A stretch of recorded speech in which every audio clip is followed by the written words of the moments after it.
Taurus, my darlings, how are you doing? We are giving you a gorgeous love reading today. Okay, so let's dive straight in. Let's not waste any time, okay? Let's give it a good old shuffle. The cards are not coming out easily. Funny that. Every other reading I've done today, right, I'll give you context of the conversation. Cards have been flying out immediately. Now we're talking about love with Taurus. We're scrambling. No cards are dropping. Nothing's coming out of the deck. It's taking a minute. It's taking a minute. I've got 3 cards out already. Well, we've got 4. 1, 2, 3, 4. We've got feminine heavy energy coming out straight away. So whether you're male or female, this is rooted in a lot of emotions on the table straight away. Okay, I'm looking at someone moving away from love, someone feeling turned upside down about a loving connection or a commitment, and there being so much conflict around it. A lot of heavy conflict as well. We're talking about arguments, disagreements, feelings of being withdrawn. I mean, you could be having sexual dreams and fantasies as well about this person, or about where you want the connection to go or what you want it to be, and it just hasn't met your needs. I see a relationship that hasn't been fulfilling for you because of the emotions that have been turned upside down. You've been committed to emotions that are just lower vibrational or heavier, yeah? So sadder cycles in the connection keep reoccurring and playing out. There is so much love here. Oh my goodness gracious me, yeah. 4 of Wands here. We've got 4 again, yeah, doubled up on the 4 4s. So on that note, you could be dealing with a Gemini, because Gemini also had the 4 coming up, and I suggested them to go and click at the top of this page to the right. There's a search bar. Then you can type in 4 and it will go through all the hermatologist readings and pull up the 4 reading specifically, where I talk about what it means to see 4. This is important for you because we're seeing that energy bounce back here, and we're seeing 5 bounce back here as well. I also spoke about that in the latest signs. Yeah, these are your signs reading, and that just came out a few days ago, so that's at the top of the page. Go check that out, okay? And then you've got 2 5s, you've got 2 4s, and you've got 2 A's. Yeah, so you and this person are mirroring in vibration. We've got doubles everywhere, right? But the truth of the matter is, you keep making all these offers in love, right? But they seem to be falling short. Everything that you're offering seems to be falling short. You could also have insecurities around your height here. Every time I say falling short, it stings a little bit. So there could be even size. It could be even size sexually, right? Yeah. Someone could be insecure about how big their tits are, how small their tits are, right? How short or tall they are, how big their penis is, how small their penis is. Like, it's sizing issues here as well. And it all appears to be a non-factor, but something's creating an imbalance in the connection. My house is too big, my wallet's too small, this is not big enough, that's not big enough. It's ideologies of what is big enough and what isn't big enough, yeah? What I have to offer and what I don't, basically.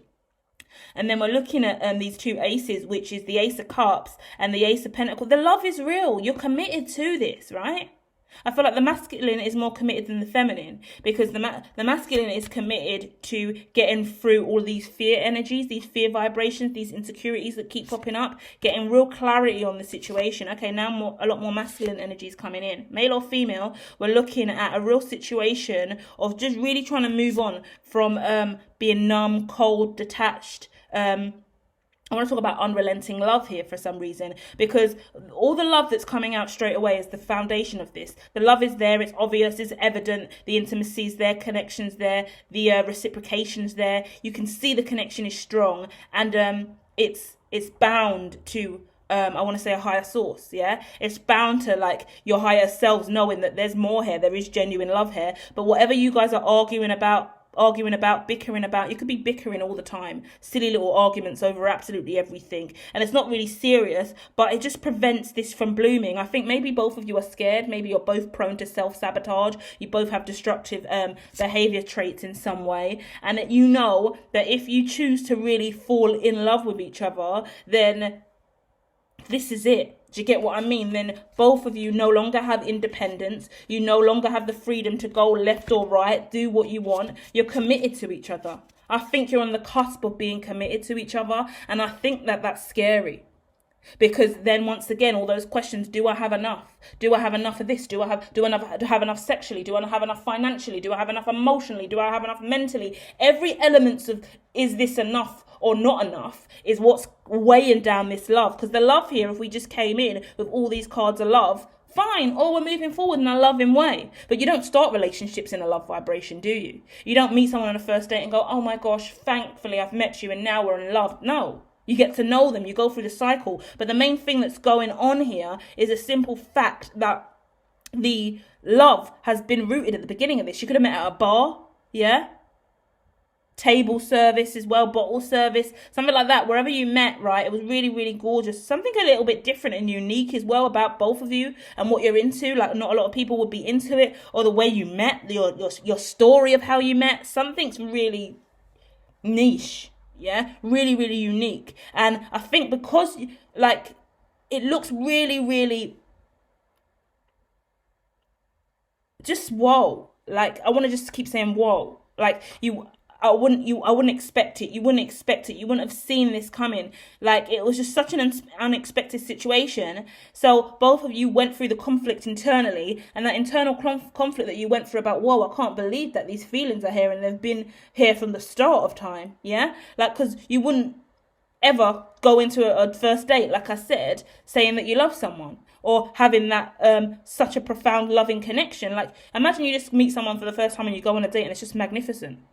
They say all the right things. They do all the right things. It's like your dream person. And then you're like, no, they must be faking it. They must be lying. They can't be who they're saying they are. No way. It's impossible. No, this is a hoax. This person's probably done a background check on me or something, or studied me and all of my shit just to show up and act like they're me. I mean, we're wearing matching colours. I mean, they've got the name that I've written in my diary or journal. Like, I'm just throwing random shit at you. But there's whatever the basis and the start of this connection was, it's founded on something that seems to be quite seems to be remarkable, unbelievable, right? So the conflict has stemmed internally within you because you can't believe that this is true. And then as a result, it's weighed into the connection, creating so many obstacles in the 3D, so many obstacles that you've put in the way. I think it's smart for you guys to put these obstacles in the way to protect your heart. Safety first, okay? So whatever obstacles both of you have been putting up against each other, it's just to make sure that your heart is safe, because you both are incredibly exposed here.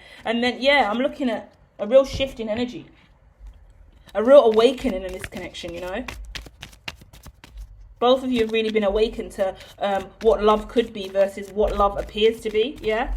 Because you, like, everyone can say, oh, this is love, I know love, I'm in love, blah, blah, blah. But it takes a real situation, a bit of a tower moment to shake up your life. And then you're like, whoa, I thought I knew what love was. I thought I knew what true intimacy and connections was. I thought I knew what my love languages were, and I thought I knew what I needed and wanted in a relationship, but actually I don't know if I do now. I'm not sure, yeah? So give me a second. Oh, the world's coming out, and then okay, hold on, there's so much going on. First card coming out is the world, followed by 5 of Pentacles, followed by victory. Yeah, you had to close out an old cycle, right? Because someone was left out in the cold. You could have broken up.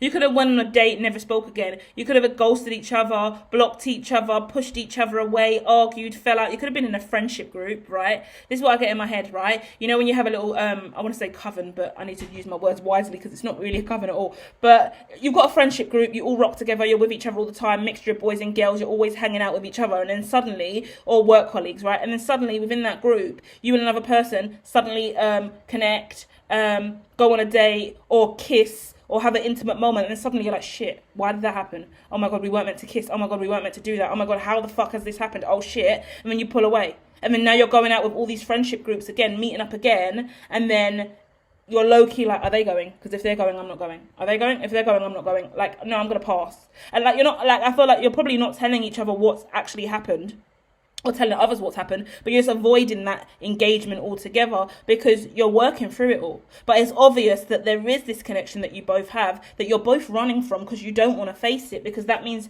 you're looking at love face on from a perspective in which you never forecasted it. Because if we're going to manifest love into our lives, then we're going to want to do it on our own free will and volition, not the universe forcing us into connections that we were unprepared for, right? Even though we manifest with the universe and the universe brings us what we give off, we still like to be dictators in our own realities. And we're like, whoa, universe, God, why are you bringing me this? This is not what I asked for. Yes, I did ask for a love like this. Yes, I did ask for all of these things, but you're bringing it in this form. I didn't expect it in this 3D vessel. Can you change that, please? Can you rewrite that code? Can you put that in someone else? Please, because I'm not prepared. I was not prepared for this. Yeah? You seriously, yeah, hermit energy here. Both of you have gone into hermit space, I believe, to work through this. And maybe you've separated from friends, family members, other people in the network, just to pull away and move on from your ideas of what love is meant to be, what a relationship's meant to be. Hangman coming out here, yeah. Because the indecisiveness of this, the shock of all of this has created a lot of heartache, a lot of heartbreak, rotted. Yeah, like I want to say, how can you have heartbreak before you even been with someone? And like you go through relationships for years and years, and you get heartbroken because you break up, or you go through a difficult time, or someone's cheated, or whatever it is. There's millions of reasons why you have a heartbreak.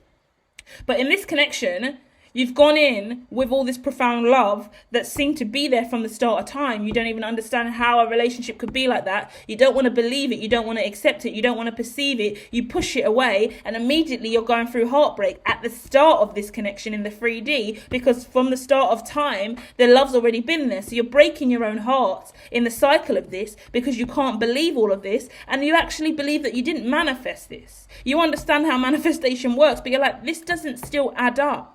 Computer says no again. Computer says no. The computer still says no. you know, right? But it's like it's so profound that it makes you, it feels unfounded. Something so profound without your prior knowledge of it or your ability to control it becomes unfounded. Like you want to oh my god, you've been digging along the shore, right? Like okay, this is the last vision I'm going to give you, and then we're going to go. You've been digging at the beach, digging, going deep. You've got your metal detector out. Let's say you've got your diamond detector out, in line with our signs reading. You're digging, you're looking for a diamond all the way down. You've been digging for about 4 days straight. Haven't been sleeping. You've just been digging down, waiting. You know there's a diamond on this beach. You've heard it, you've seen it. God sent you to go and get the diamond off the beach. You're digging 4 days straight. You know it's that spot that you're at. But then you look up to the left of you, and less than 6 meters away, in a spot undug, massive diamond just sitting there shining at you. And you're like, what the fuck? No. And it's like, do I get up?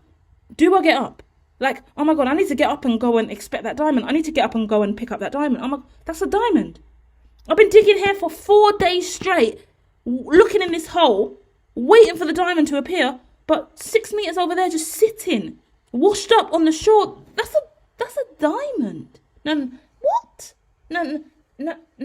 Yeah.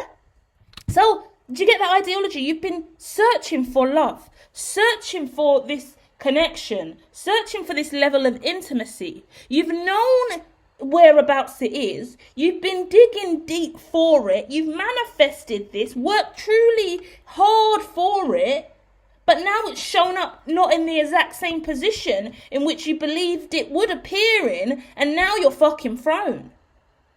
And you don't want to get up and move away from the hole that you've invested for days in. But God's like, there you go. And you're like, no, but what about this hole? I'm committed to this hole. I've been stuck at this hole. And he's like, no, go and get it. There it is, you know?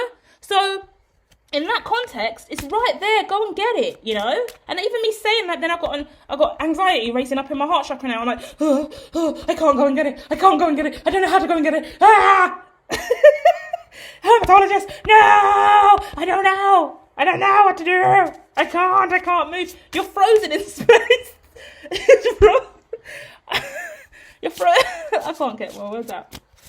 You're frozen in space-time because you don't know what to do, because you can't believe that this is even real. That can't be a diamond. It must be a mirage. You're acting like you're in the Sahara, right? It's not a mirage. You're at Southend, right? You're at Southend on Sea. You're at Margate. It is right there. It is a diamond. You are not dehydrated. All right? Get up and go and pick up the diamond, right? And accept the simple fact that this doesn't need to be a burden. This doesn't need to be something you need to wait for. This isn't a joke. All this indecision is keeping you in a jerk state. Jerk. Oh, what ride is that? Oh, the waltzers. Taurus is on the waltzers. Taurus, we're now at the seaside and you're on the waltzers and you're just getting whiplash. You know when you're on the waltzers, yeah? This is so old school. But I used to go seaside every single year as part of primary school end of year trip. So we used to go walking on the nays. And then you get the guy to come round because the waltzers are shit, and they spin your waltzer so it goes even further. And then sometimes people in your waltzer carriage, some of them are like, no, don't spin us. No, we don't want to be spun. No. Go and spin another car. And then some of you guys are like, spin us, faster. You're getting spun round and round again relentlessly, and you're getting whiplash over and over again. When you get off the waltzers, your neck's fucked. Your whole neck is flipped backward, and you're like, you need a neck brace like those Amazonians who have the metal indigenous neck braces to help you restore your fucking neck, because you just got the maddest whiplash. Because every time you attempt to move towards this love and this connection, right, you are just, oh, okay, you're fearful. There's deeper energy coming out. We're looking at betrayal. We're looking at insecurity. You go cold. You're scared of this. You're scared of this intently, because it does bring up a lot of emotions in your mind that you haven't really experienced before, and your desire to commit to this is incredibly strong, and you're fearful. You're both fearful of this, yeah. And it looks like that there is someone else involved as well. Someone else on the outskirts of this. So you could be leaving, like I said, friends, family, another connection or social group. Like someone else will be affected by this. Could be a third party situation where there's kind of two women or an ex or kids or a family or friends. Or it's like the equal give and take of this is going to require you to really, really let something else go. Mentally and emotionally, at least, anyway, yeah? Because there's this feeling of betrayal over and over again. Like maybe you've been cheated on in the past, you've been betrayed in the past, and as a result, it just keeps those ideologies of betrayal sit so intently in you. They're ingrained in you. They're like this is the worst thing I could say. And once again, why is it always Taurus? Taurus, what? You always get the most time. Sorry, I'm being real like Taurus. Why? Everyone else, some people had 3-minute reads. Taurus is at 18 minutes. How do we do this? Right, I'm going to rein it in and not be irritated, not growl at you through the screen, because it is your energy and everyone gets the time that they need, right? But it's just interesting to me. I mean, you are an earth sign, you're incredibly grounded, so we are digging in. But the truth of the matter is, yeah, and we're gonna close this out with a real nice moral as well, right? And this is drawing me to the reading whereby I spoke about your inner child and healing your inner child and whatever you went through in childhood. So go and look at that reading where I say something about inner child, and the title Taurus came out in the last week or so, last 2 weeks. Go and check that out because that's significant. But there's this feeling in you, okay? And it's a deep-rooted feeling. Once again, we're going through therapy over here with Taurus. Always a therapy session with Taurus, right? But it's a situation here of there's this deep-rooted betrayal within you. So whatever you've been through, it makes me want to cry quite a lot, to be fair. It's someone's betrayed you, or you've been repeatedly betrayed in some kind of way that makes you pull away from relationships and connection. So you don't have the faith in this. You don't have the belief in this. Since the start of time, you've seen this. You know what it is. It is what it appears to be. You know that that's a diamond over there. You know that God sent it to you. It's right there. All you've got to do is pick it up. But I mean, there's some kind of complacency in your personality style or behavior traits where you feel like it's just easier, actually, because I feel like, to be honest, you've seen the diamond for 2 weeks now, and actually you've decided just to keep digging. Yeah, how long are you going to keep digging until you just go and pick up the diamond that's right there, you know? And once again, I feel guilty for saying that because I can clearly see that you don't want to pick up the diamond. You don't want to go towards it. You're scared, you're uncomfortable. It's uneasy for you. You don't want to go towards this love, is what I want to say. The truth of the matter is, you know that this is love, but the energy that you're giving me is you don't want to go towards it. You don't want to go towards it. And it's about wants versus needs, yeah? And the truth of the matter is, we sometimes we need all of these things in our life, but the want dominates the conversation. And if you don't want it, you don't want it. Simple as that. There's a diamond there. You don't want it. You want your own diamond that you think is going to be here in the ground that you've been digging for the last 4 days. So the truth of the matter is, at least where we're at in the cycle right now, I can't say go for it, because I don't even feel like you would. And that's a shame. Right? But we all have our own reasonings behind it, and whatever it is that's ingrained in you that is going to make you not go towards this, and you're adamant that you've just got to keep digging in that spot that you're in, then I don't know how long that diamond's going to sit there. I feel like that diamond is destined for you, to be honest. I think you could leave the shoreline, go about your day, stop digging for 2 months and come back and that diamond will sit just there. But I think no one else can actually even see it, you know? So that's a blessing, that's a privilege, that's kind of seems to be quite ordained. It seems like I want to say ordainment here. You both could be quite religious or spiritual here. Because whatever it is, you're looking at something incredibly divine, incredibly sexy, empowering, and prosperous. Auspicious is the key word I want to say. Very, very auspicious. But for whatever reason it is, you are a Taurus after all. I mean, you have your own unique desire and you want to go for what you desire. For this diamond over here isn't what you actually desired initially. And Taurus are incredibly stubborn as well, so you're not going to go for it. Yeah? So that diamond eventually will, I guess, turn into a hermit crab and crawl away, or begin to disintegrate, or fall into the sand, or someone else will come along at the right time and pick it up and collect it. Because if it's not what you want, it's not what you want. Once again, I go back to that friendship group as well again, like a whole friendship group that you all go out together, you do all of this stuff together all of the time. So it's a situation of, in that friendship group, like I already said, it could be work colleagues, it could be like when you go out for drinks after work and you all go, but both of you guys are not going out for drinks after work anymore because you know how you both feel about each other and what's kind of gone on.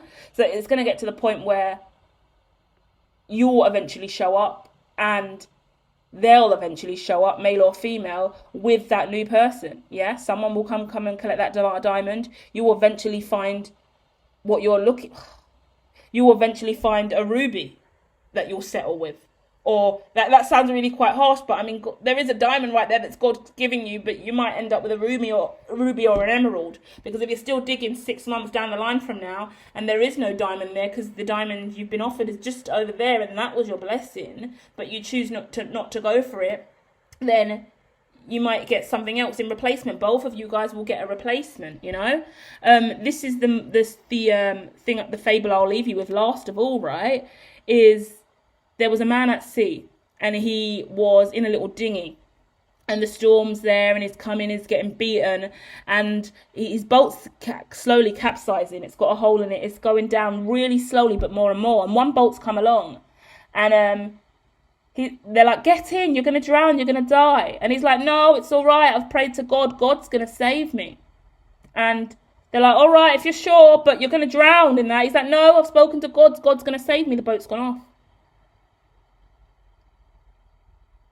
Hours later, another boat's come by and they're like, get in, you're going to drown, you're going to drown. He's like, no, I've spoken to God. It's all right. God's going to save me. Let the boat go again. Waiting. He's spoken to God. He hears God. He knows what's good. God's going to save him. He's waiting for God to save him. Boat's just sinking. The boat's now gone. He's just in the water, trembling and freezing cold. A boat's come along. Get in. Get in. You're dying. Come on. No, I'm staying here. I've spoken to God. God said he will save me. After that, he's dead.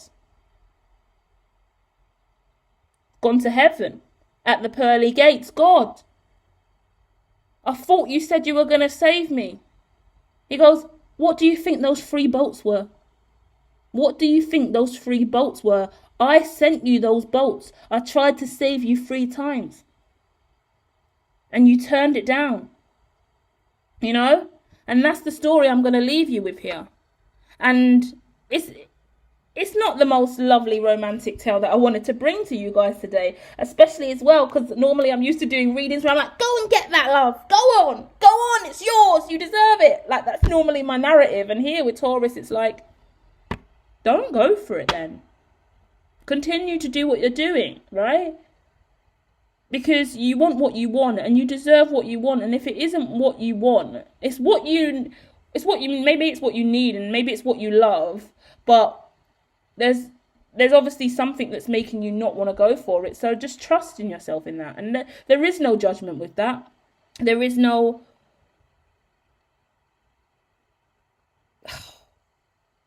prejudice, I want to say, in not wanting to go for it, you know? But it's mind-boggling to me. But I guess